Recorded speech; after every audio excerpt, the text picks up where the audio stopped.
I'm back, and my last video cut out a little bit, so in kind of a noted way, I'm going to try to continue along the same line, and also keep this as much of a flow of consciousness as possible. I think that I don't really have an intention other than expressing that consciousness and expressing those ideas and expressing the internal reality and the changes, the shifts, and the transformations that take place by observing the self, observing the internal and external relation, as well as how that relation externally resonates and is directly affected by the internal relationship with self, and how operating in a world of polarity, in a world of separation, in a world where there is other, there are so many reasons and so much in our human conditioning and in our way of living that keeps us locked in a system that revolves around a separation that, you know, we get so wound up in, and we get caught in our daily life, human drama. We get caught in our social situation, in our relationships, in our family ties, and we get caught in our jobs, and you know, it continues on in this cycle of time. So day after day after day, we are running in through our program, running in through this matrix, in a sense, in this reality, and in a very, very strong way, a dissonance arises, I believe, and this is from personal experience, of course.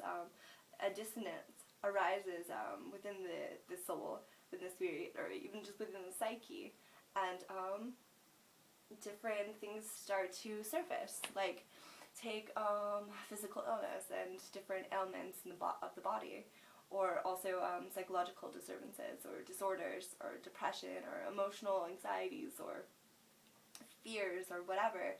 These things, they start to surface, and I believe that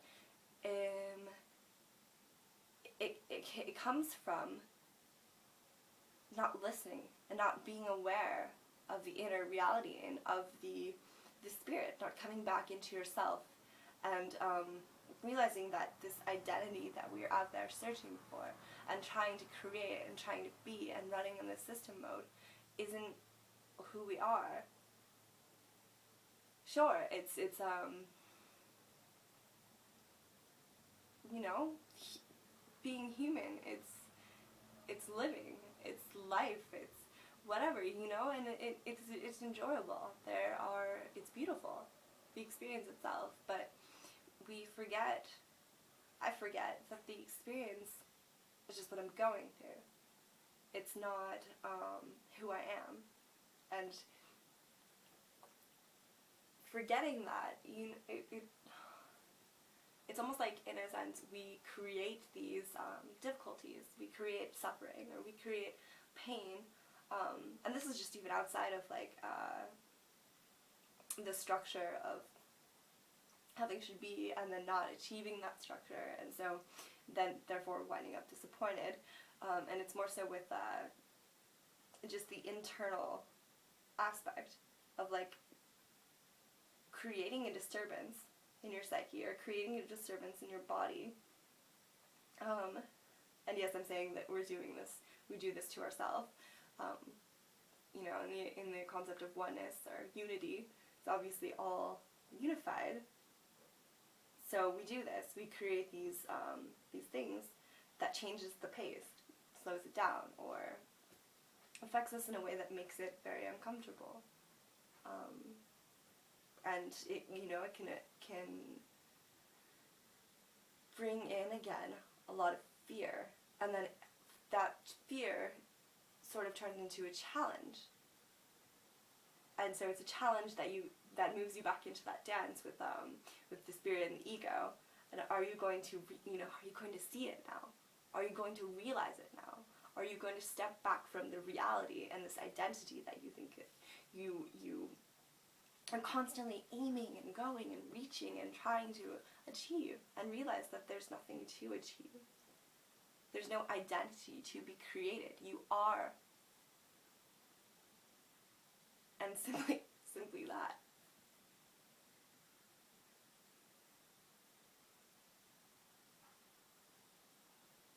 And then in those moments where something does happen, like for the experience that I've just been going through, where it's like, I thought I was going insane. I was, dealing with so much mental clutter, mental anxiety. And it just, it was like continuous, and it was hard. All of the emotion, all of the like, literally, like, bringing in the sense of mania, of going like, the mind is like, woo, and it's getting so lost, and it's like, going through that, experiencing that perceived pain, and realizing, by observing myself, going through all of this, and seeing where I was attached to certain aspects, or where I had decided to believe certain things about said identity that I was reaching for, that were maybe kind of polarized into a negative aspect. And so in that, I chose to believe this about my identity, and then suffer. And then I suffer and suffer and suffer, and continue to kind of create in the dance, or in the game, create this this idea that if I do something, if I change my lifestyle, if I I don't know, practice more yoga, or if I understand something better, if I go to school, if I had more money, and the list will be endless. And it's, this is so inherent in all of the people I see around me as well. In reality itself, it's like the game, the trick, the culture, the society. And anyway, back to the creating the suffering. So through watching myself, I would see these it's like crises, internalized crises I was having, because there was this spirit, and there's this consciousness itself that it just is, that we just are, and then this identity, and this with this identity, it's like a false, it's like giving a false idol of yourself almost, but it's like you're not it in. Yeah, it's like a false idol. And so you either create this like inflated, positive, like what you could call like super egotistical, what we would probably normally call super egotistical, or you create something that's just like, again, in this compression where it's like, I'm little, I'm small, I'm not good enough, I'm not gonna, I'm never good enough, I'm always like afraid, I'm always guilty, I'm always ashamed of myself, I'm always like whatever, and it's just endless. And then seeing that, and like through, I guess, even just observing myself, like trying to find this like I'm a third person sort of thing, like even like go like get closer to that part of you that's always aware of what you're doing, that's always, like who's watching you, like that part, which I call spirit, but the observer of the thoughts, the one that's aware that we're thinking, the one that's aware that we have these beliefs, and the one that can realize and actually can notice where we have these beliefs, but there's absolutely no reason why we have them. They're just there.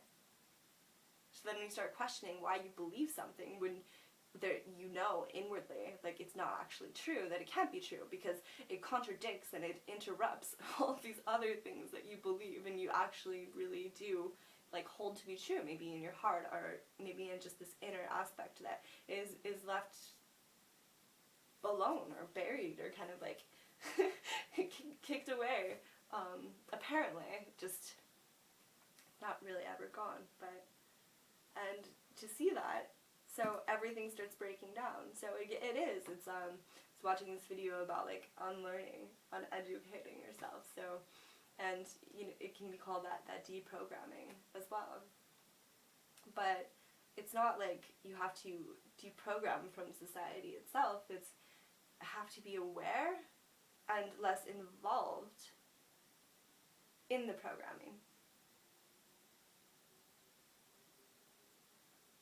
So like, again, that's why I love the aspect of dance. So it's like you move with this programming, and like once you're aware of it, once you're aware of in a sense how consciousness and how consciousness construct in the mind all work together in like this grid, you know, and it's almost like a grid that's like, I don't know if it's like the human body itself energetically like holds this grid together, and then the psyche itself, which is the psyche of all, the psyche of one, spreads this information around, and then here we are in this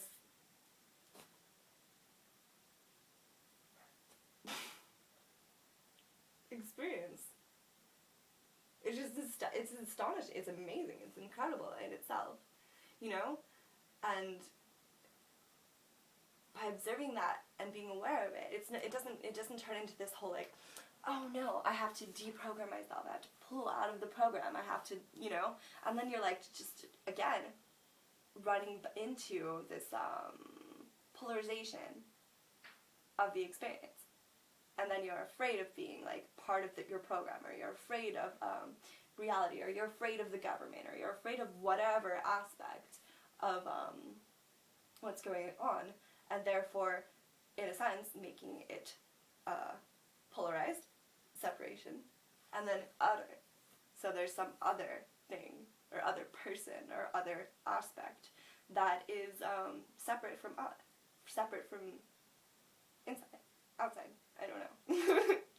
So it really is. It's like this dance of consciousness. And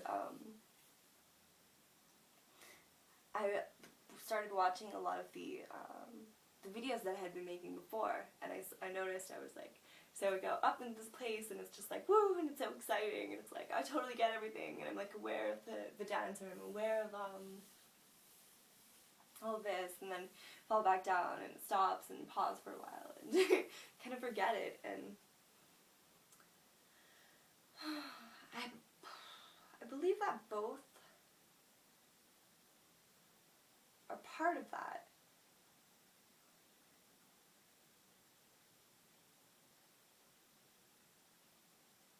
And like it's every dip down into what can be deemed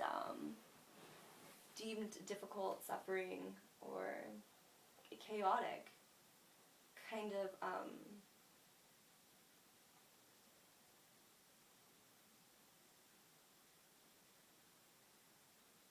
allows you to get into and to experience the full spectrum of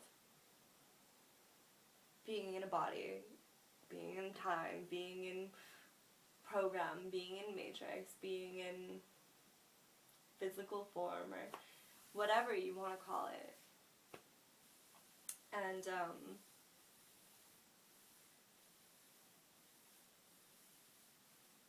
it's still a beautiful experience. It's so interesting how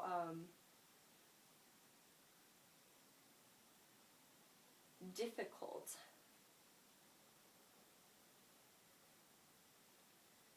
we perceive, or it feels like one aspect of something that is so whole can be.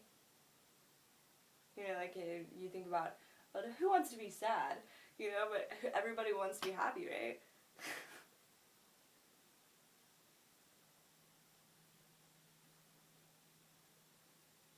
It's kind of funny. But I believe that the human condition itself is all encompassing. It is all encompassing.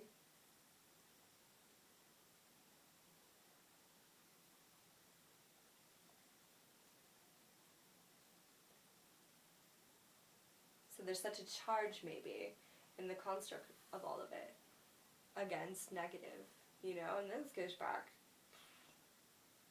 who knows how long or whatever, infinite time, I don't know, you know, but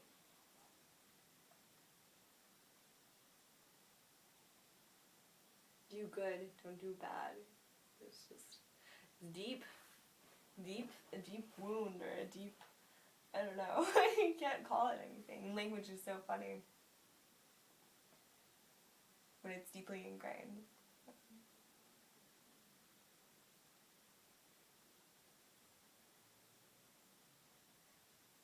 But it does go back to, I mean, if you want to go there, if you resonate at all with it, to even through the suffering, even through the pain, become aware of yourself going through the pain, or whatever you deem it.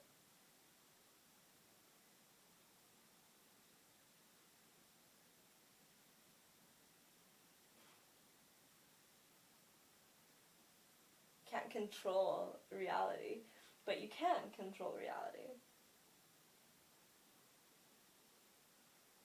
But it's not the same kind of control.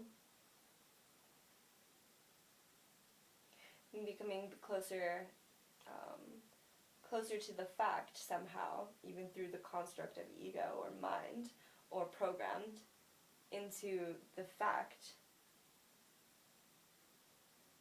that somehow we really are. I am, we are, right? It's the same thing. Being the creator of all this, and also the creation. We are the spirit doing all of this.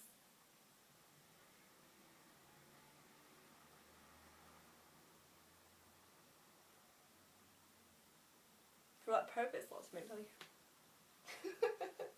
Who knows? The purpose of experience. The purpose of knowing, re-knowing, remembering our unity. In this immensely dynamic world, planet, whatever, system.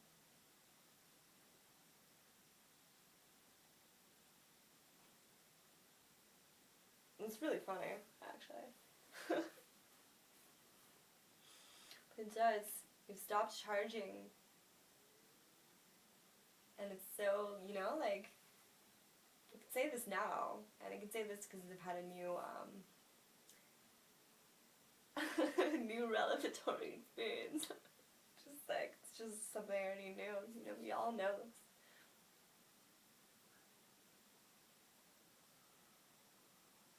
I believe, at least to a point, we all know this. We all know that we don't have to suffer. And we all know that, in a sense, pain is not, I don't know, pain is pain. It's just I don't know, physical pain, emotional pain. It's just something that is uncomfortable. And we've charged it bad because we fear it. We fear that pain. The sensation we're not comfortable with. We fear.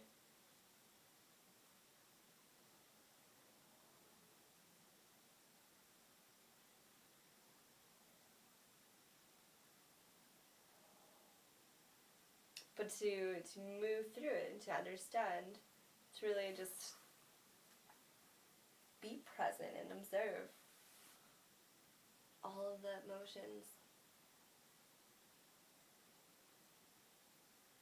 And watch yourself. I mean, watch yourself. Watch where you get into situations with people, dynamics. Watch when things get heated, or watch when things get charged or intense. And what, you know, like, observe if you see your behaviors, you'll start to see patterns. Belief systems come up. You'll start to see these things surface. And then the concept that you hold by yourself can just fall apart. Or the concept, the idea you have about situations will just explode right there. It'll just combust, and it'll be nothing like you think it is. And so then you're like, whoa, what's wrong with reality? And, are you then a victim, or are you then trying to show yourself something? Is it then, instead of really becoming a victim and deepening yourself into the deepening your head back into the sand and refusing to notice what's right in front of you, what you've done, what you've shown yourself, is then it's the time to retreat, to observe and to see that belief or that idea or that means by which you're trying to control or attach to something outside of you is reflecting something that you're trying to, ignore, control, or attach to inside, based in this identity that's not you.